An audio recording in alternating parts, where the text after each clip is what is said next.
Hello, അപ്പൊ നമ്മളിന്ന് ഒരു അടിപൊളി പച്ചടി ഉണ്ടാക്കാൻ പോവാണ്. കപ്പളങ്ങന്റെ പച്ചടിയാണ് ഉണ്ടാക്കുന്നത്. അപ്പൊ അതൊക്കെ ഞാൻ പറിച്ചു വന്നിട്ടുണ്ട്.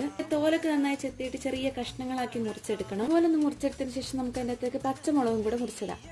കുറച്ച് കടുകും രണ്ട് കറിവേപ്പിലയും കൂടെ ഒന്ന് ചതുക്കി എടുക്കുന്നുണ്ട്. കുറച്ച് ഇഞ്ചിയും കൂടെ ചതുക്കി എടുക്കുന്നുണ്ട്. ചട്ടിയിലേക്ക് അരിഞ്ഞു വെച്ച കഷ്ണങ്ങൾ ഇട്ട് കൊടുക്കാം. എടുക്കുന്ന ആവേശത്തിൽ എനിക്കൊരു അബദ്ധം പറ്റിയിട്ടുണ്ട്. നമ്മൾ ചതുക്കി വെച്ചിട്ടുള്ള കടുകും കൂടി ഇതിൻ്റെ അകത്ത് ഇട്ടുപോയി. കടുക് നമ്മൾ ലാസ്റ്റ് ആണ് ഇടേണ്ടത്. 2-3 തണ്ട് കറിവേപ്പിലയും കുറച്ച് ഉപ്പും കൂടെ ചേർത്തിട്ട് നന്നായിട്ട് ഇത് തിരുമ്മി എടുക്കണേ. എന്നിട്ട് കുറച്ച് വെള്ളവും കൂടെ വെച്ചിട്ട് നമുക്ക് അടുപ്പിലേക്ക് വെക്കാം. നമുക്ക് കുറച്ച് പച്ചത്തേങ്ങ അരച്ചെടുക്കണേ. ഇതിൻ്റെ അകത്തേക്ക് നമ്മൾ മോരും കുറച്ച് വെള്ളവും കൂടെ ചേർത്തിട്ടോ അരക്കുന്നത്. ഇതിലേക്ക് നമുക്ക് അരച്ച് വെച്ചിട്ടുള്ള തേങ്ങ ചേർത്ത് കൊടുക്കാം. സമയത്താണ് നമ്മൾ ചതച്ചിട്ടുള്ള കടുക് ചേർക്കേണ്ടത്. പുളിപ്പിനുള്ള മോര് നമ്മൾ തേങ്ങന്റെ കൂടെ ചേർത്തത് കൊണ്ട് ഇതിലേക്ക് വേറെ ഇനി ആവശ്യമില്ലേ. ഇവിടെ തിളച്ച് കിട്ടിയിട്ടുണ്ടെങ്കിൽ നമുക്ക് വറവ് ചേർക്കാം. കുറച്ച് വെളിച്ചെണ്ണ ഒഴിച്ച് കടുകും കൂടെ പൊട്ടിച്ചിട്ട് 1 തണ്ട് കറിവേപ്പില ഇട്ട് 2-3 വറ്റൽമുളകും കൂടെ ഇട്ട് കൊടുക്കുക. അപ്പൊ നമ്മുടെ കപ്പളങ്ങ പച്ചടി ഇവിടെ റെഡി ആയിട്ടുണ്ട്. ഇന്നത്തെ വീഡിയോ ഇത്രയേ ഉള്ളൂ. ഇഷ്ടമായിട്ടുണ്ടെങ്കിൽ